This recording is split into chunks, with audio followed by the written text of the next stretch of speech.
তার এক নাম্বার জবাব নিলাম বলে নেন নাই।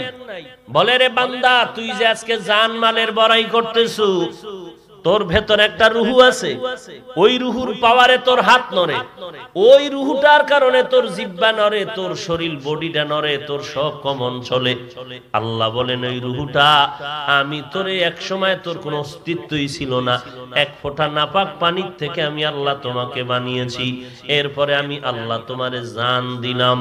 আমি তোমার ভেতরে যখন রুহুটা দান করলাম, দুনিয়াতে আসার পর তুমি বড় ফকির, তুমি অসহায়, হাঁটতে পারো না, কথা বলতে পারো না, চলতে পারো না, তোমার কোনো খানাও খেতে পারো না, ঘর নাই, বাড়ি নাই, মায়ের কোলে জীবনটা কাটাইলি। আমি আল্লাহ আস্তে আস্তে তোরে হাঁটার সুযোগ দিলাম, কথা বলার সুযোগ দান করলাম, তোমার চলার জন্য রাস্তা বানায় দিলাম, আলোর জন্য সূর্য আর চাঁদের ব্যবস্থা করে দিলাম। এরে বান্দা, পেটের ক্ষুধা নিবারণের জন্য খানার আয়োজন করলাম। আমি আল্লাহ তোর শরীরের ভিটামিনের জন্য বিভিন্ন ফলের আয়োজন করলাম। এরে তোর জান ছিল না দিলাম আমি, তোর মাল ছিল না দিলাম আমি।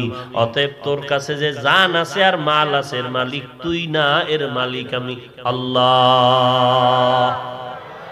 এর মালিক কে? খাকো বাদো আবো আতিশ বান্দা আন, বামানে তু মুর্দা বাহক জিন্দা আন। এরে বান্দা, সব মাল আল্লাহর দেওয়া, আমার কোনো মাল নাই। আল্লাহ পাক বলেন আমি চাল জমিনের মধ্যে দান দিলে তুই চাল পাবি, আমি আল্লাহ যদি গম দেই তুই আটা পাবি, আমি আল্লাহ যদি গাভীরে দুধ দেই তো মিষ্টি বানাতে পারবি, ঘি বানাতে পারবি, আমি আল্লাহ যদি আসমান থেকে বৃষ্টি দেই জমিনে ফসল হবে, আমি আল্লাহ যদি গাছে ফল দেই তুই খেতে পারবি, আমি আল্লাহ যদি সুষ্টা বন্ধ করে দেই তোর কোনো বাবার ক্ষমতা নাই এক চিমটি কিছু খেয়ে তুই বাঁচবি।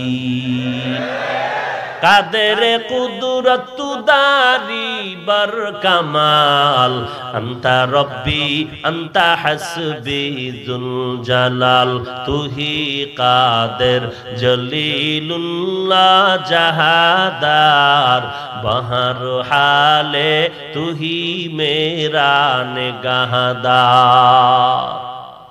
আল্লাহ তাআলা বলেন তোর কাছে কোনো জান ছিল না দিলাম আমি, তোর কাছে কোনো মাল নাই, আমি আল্লাহ মালের ব্যবস্থা করে দিলাম। তবে মনে রাখি সেই মালের মালিক আমি আল্লাহ, তোর জীবনের মালিকও আমি আল্লাহ। কিছু সময়ের জন্য তোর কাছে রেখে দিলাম আমানত, আর জান্নাত আমি তোদের দিয়েছি বলে দেই নাই। তার ব্যাখ্যা কি জানো? সন্তান, তোদের যদিও না দিছি, তোর বাবারে তো জান্নাতে ঢুকায় দেখায় দিছি। তোর আব্বা আম্মায় জান্নাত পাইছে, নিয়ম অনুযায়ী বাবা না থাকলে তার সম্পদ পাবে তার সন্তানেরা। তাহলে জান্নাত দিয়া দিছি, আমি তোর জানমালও তোর কাছে রেখে দিলাম আমানত।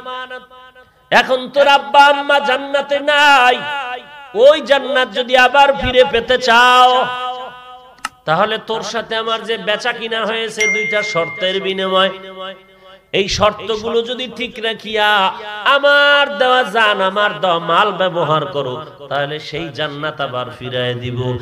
আর যদি গাদ্দারি করো, আমি আল্লাহ তোর জন্য জাহান্নাম বানায় রাখছি। ওই বেচা কিনা ঠিক রাখার জন্য দুই শর্ত তোমার কন্টিনিউ পালন করে চলতে হবে, না হয় তোমার বেচা কিনার শর্ত বাতিল, বেচা কিনাও বাতিল। জান্নাত নিয়ে যাব, তোর জান মাল শুদ্ধ গাট্টি ভাঙ্গা জাহান্নামে ফেলায় দিবে।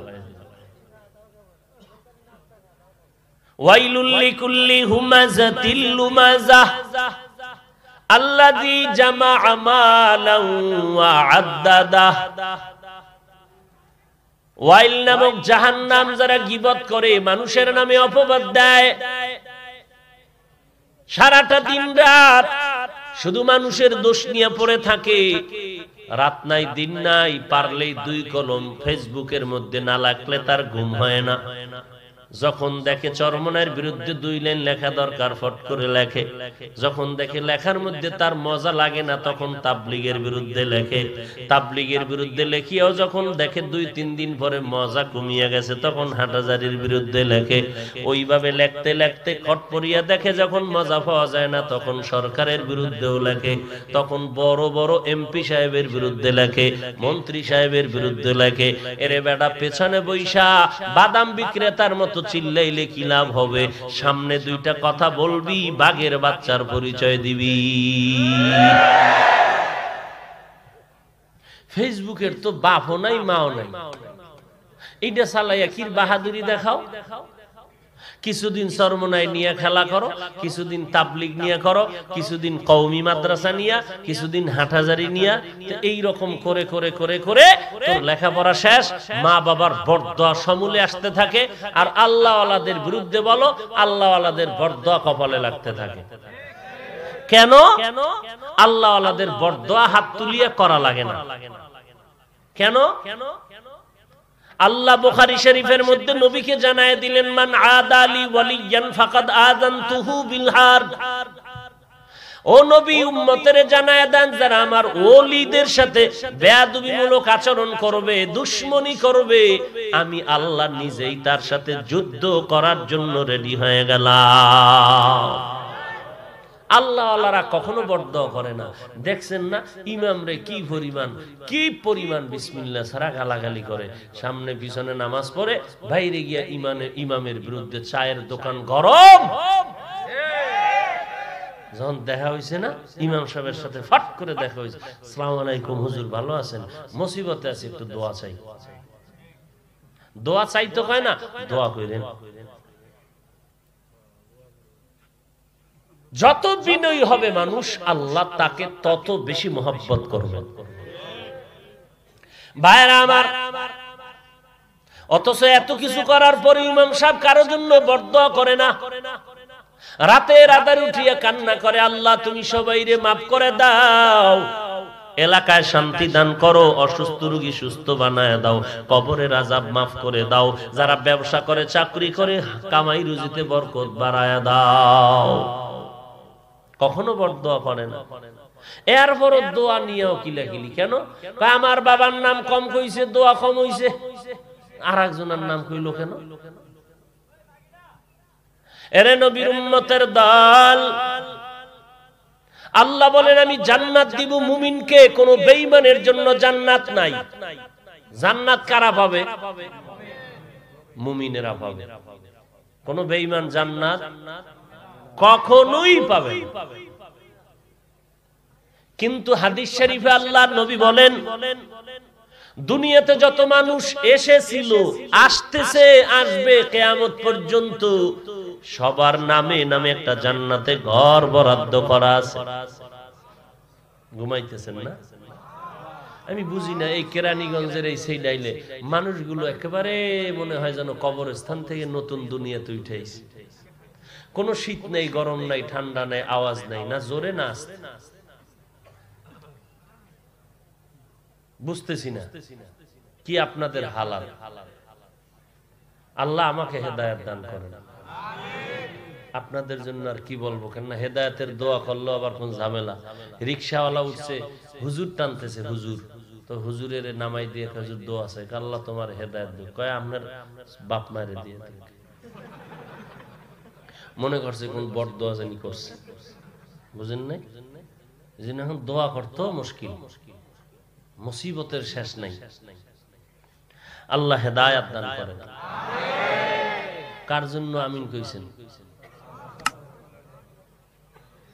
আমার জন্য, নিজেরটার জন্য কইতেলেন না? কইছেন?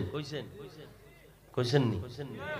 তাহলে আপনাদের উপায় কি? যারা আজকে ফজর পড়েন নাই, জোহরের নামাজ পড়েন নাই, আসরের নামাজ পড়েন নাই, মাগরিব পড়েন নাই, এশার নামাজ পড়েন নাই, আপনাদের কি উপায়?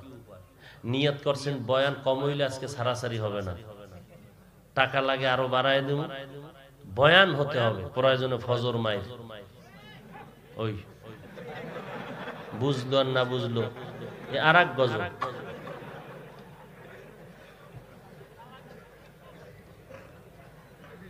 আল্লাহ আমাদের মাফ করে দেন।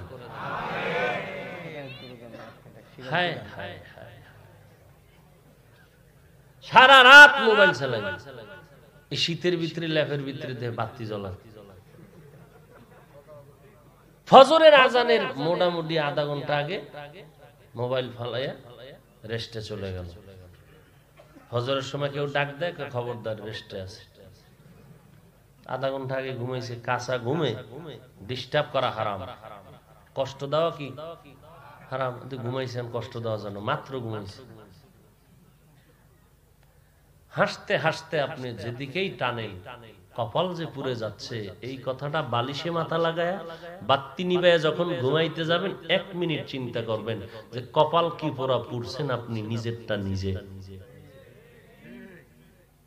ভাই, আপনার কবরে আপনি যাবেন, আমার কবরে আমি যাব। আমার জবাব আমি দিব, আপনার জবাব আপনাকে দিতে হবে। তবে ঘুমের আগে এতটুকু ভয় নিয়ে ঘুমায়েন যে ঘুমের মধ্যেও তো কত মানুষ মরে যায়, আমি যদি মরি কালকে কবরে কি উপায় হবে। বাস এই একটা কথা চিন্তা করিয়া যদি যুবক ঘুমাইতে পারো, লজ্জা থাকলে তুই মোবাইলে তার লাগায় গান শুনতে শুনতে ঘুমাবি না।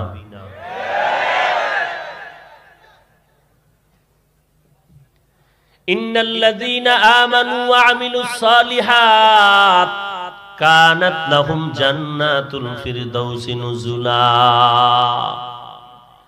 এরে নবীর উম্মত আশিকের দল, হাদিস শরীফে আল্লাহর নবী বলেন, জমিনের মধ্যে যত মানুষ আসছে আসতেছে কিয়ামত পর্যন্ত আসবে, সবার নামে জান্নাতে একটা ঘর বানানো আছে। নমরুদের নামে জান্নাতে বাড়ি আছে, ফেরাউনের নামে জান্নাতে বাড়ি আছে, সাদ্দাদের নামে জান্নাতে বাড়ি আছে, কারুনের নামে জান্নাতে বাড়ি আছে। ওরে নবীর উম্মতের দল, আবু জাহাল, উতবা, শাইবার নামে জান্নাতে একটা ঘর বরাদ্দ করা আছে। ও আল্লাহ, আমরা কোরআন হাদিস রিসার্চ করে জেনেছি বেঈমানেরা কখনো জান্নাত পাবে না, কশিন কালো পাবে না।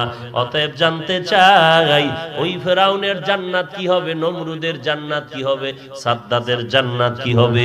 আল্লাহ বলেন, নবী জানায় দেন, এই জমিনে আমার আপন বন্ধু যারা মুমিন এদেরকে জানায় দেন, এরা আমি আল্লাহর দেওয়া ডিউটি যখন পালন করবে, নির্দিষ্ট মূল ডিউটি পালন করলে তো মূল জান্নাত পেয়ে যাবে, তবে মূল ডিউটির পরে কিছু ওভার ডিউটি আমি বান্দার জন্য রেখে দিলাম। বান্দা যখন ওভার ডিউটি করবে, দৈনন্দিন 5 বেলার নামাজ পড়া প্রত্যেকটা মুমিনের জন্য মূল ডিউটি, অন্য নামাজ পড়বা ওভার ডিউটি, রমাজানে রোজা রাখবা মূল ডিউটি, অন্য রোজা রাখবা তোমার ওভার ডিউটি, ধনী মানুষ বছরে একবার যাকাত দিবা মূল ডিউটি।